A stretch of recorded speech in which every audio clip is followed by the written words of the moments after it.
দেখেন ভাইয়েরা, মানুষ বৃদ্ধ হইলেও মনের যেটা শখ, সেই শখ কখনো শেষ হয় না, ফুরায় না।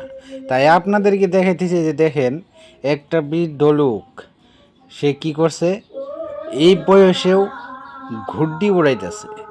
তাও একা না, তার সঙ্গে তার ছোট একটা ছেলে আছে। বাপ বেটা কি করতেছে, ঘুড্ডি উড়াইতেছে। দেখেন, এই যে ঘুড্ডির মধ্যে সুতা লাগাইতেছে। তাই মানুষ যখন বৃদ্ধ হয় তাও মনের শখটা ঠিকই থাকে, মনের যেটা জোশ, সেই জোশটা ওনার ঠিকই আছে। দেখেন, এই তো ঘুড্ডি উঠতেছে। দেখেন আপনারা, ও এখানে দেখতেছেন, ওখানে ছেলে আছে, কিছু কিছু দেখা যাইতেছে। ছেলে কি করছে, সুতাটা ধরে রাখছে।